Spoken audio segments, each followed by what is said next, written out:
Perkenalkan, nama saya Gladys Kristi Saluman dengan NIM 2014201131.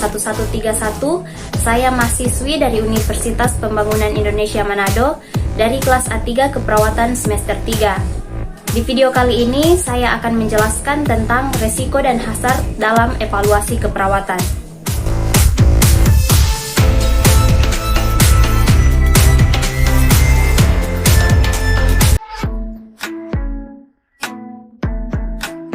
Resiko adalah bahaya, akibat, atau konsekuensi yang dapat terjadi akibat sebuah proses yang sedang berlangsung atau kejadian yang akan datang.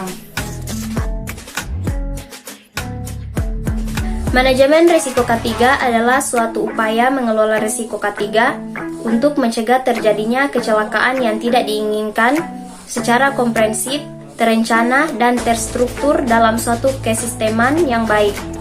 Manajemen risiko K3 berkaitan dengan bahaya dan risiko yang ada di tempat kerja yang dapat menimbulkan kerugian.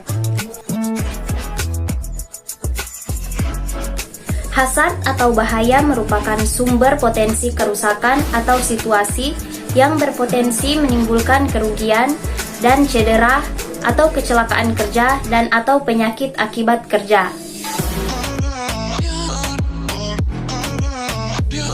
Berdasarkan karakteristik dampak yang diakibatkan oleh suatu jenis bahaya, maka jenis bahaya dapat dikelompokkan menjadi dua. Yang pertama, bahaya keselamatan atau safety hazard. Fokus pada keselamatan manusia yang terlibat dalam proses, peralatan, dan teknologi. Safety hazard dapat menimbulkan dampak cedera, kebakaran, dan segala kondisi yang dapat menyebabkan kecelakaan di tempat kerja. Yang kedua, bahaya kesehatan. Health hazard.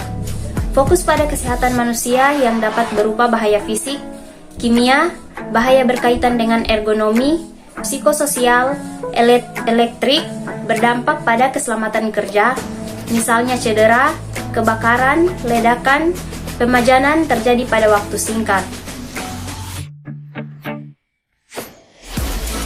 Identifikasi bahaya merupakan langkah awal dalam mengembangkan manajemen risiko K3.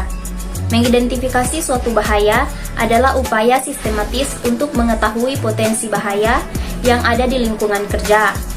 Dengan mengetahui sifat dan karakteristik bahaya, maka dapat lebih berhati-hati dan waspada untuk melakukan langkah-langkah pengamanan agar tidak terjadi kecelakaan. Namun, tidak semua bahaya dapat dikenali dengan mudah. Tahap penilaian atau evaluasi adalah perbandingan yang sistematik dan terencana tentang kesehatan klien dengan tujuan yang telah ditetapkan. Dilakukan dengan cara bersinambungan dengan melibatkan klien dengan tenaga kesehatan lainnya. Dalam melakukan tindakan keperawatan, merupakan tahap akhir dari rangkaian proses keperawatan yang berguna, apakah tujuan dari tindakan keperawatan tercapai atau perlu pendekatan lain. Tahap evaluasi dibagi menjadi dua jenis, yaitu yang pertama, evaluasi berjalan atau sumatif. Evaluasi jenis ini dikerjakan dalam bentuk pengisian format catatan perkembangan dengan berorientasi kepada masalah yang dialami oleh keluarga. Format yang dipakai adalah format SOAP. Yang kedua, evaluasi akhir atau formatif. Evaluasi jenis ini dikerjakan dengan cara membandingkan antara tujuan yang akan dicapai. Bila terdapat kesenjangan di antara keduanya, mungkin semua tahap dalam proses keperawatan perlu ditinjau kembali agar didapat data-data, masalah, atau rencana yang perlu dimodifikasi. Asuhan keperawatan adalah suatu pendekatan untuk pemecahan masalah yang memampukan perawat untuk mengatur dan memberikan asuhan keperawatan. Standar asuhan yang tercantum dalam standar praktik klinis. Keperawatan terdiri dari 5 fase asuhan keperawatan, yaitu pengkajian, diagnosa, perencanaan, implementasi, dan evaluasi. Salah satu manfaat dari penerapan asuhan keperawatan yang baik adalah meningkatkan mutu dan kualitas pelayanan dalam bidang keperawatan. Evaluasi keperawatan dilakukan untuk menilai sejauh mana intervensi dan implementasi yang diberikan berhasil dalam perkembangan kesembuhan pasien, Ada beberapa cara untuk mencegah dan mengurangi risiko hasar. Cara yang dapat dilakukan untuk mencegah risiko dan hasar dalam evaluasi asuhan keperawatan yaitu: pertama, identifikasi sumber bahaya yang mungkin terjadi saat menyusun evaluasi keperawatan dapat dilakukan dengan mempertimbangkan kondisi dan kejadian yang dapat menimbulkan potensi bahaya baik pada klien maupun pada perawat sendiri. Kedua, memperhatikan setiap perkembangan atau respon yang ditampakkan atau ditimbulkan oleh klien setelah selesai melakukan tindakan keperawatan.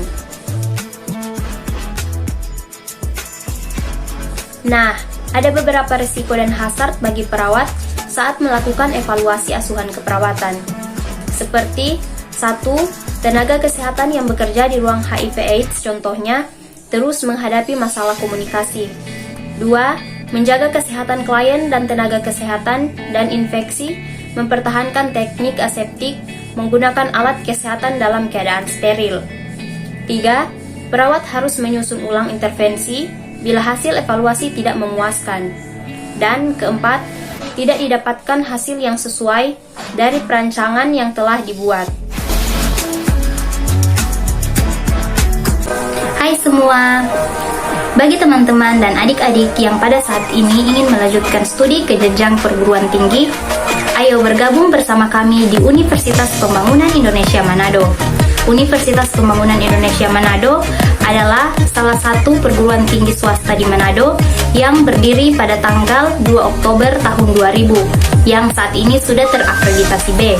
Di Universitas Pembangunan Indonesia Manado sudah terdapat 6 fakultas dengan 8 program studi, yaitu Profesi Nurse, S1 Ilmu Keperawatan, S1 Ilmu Hukum, S1 Agribisnis, S1 Ilmu Politik, S1 Teknik Elektro, S1 Sastra Inggris, dan S1 Teknik Sipil. Untuk itu, jangan ragu-ragu. Mari bergabung dengan kami di Universitas Pembangunan Indonesia Manado. Unpi hebat!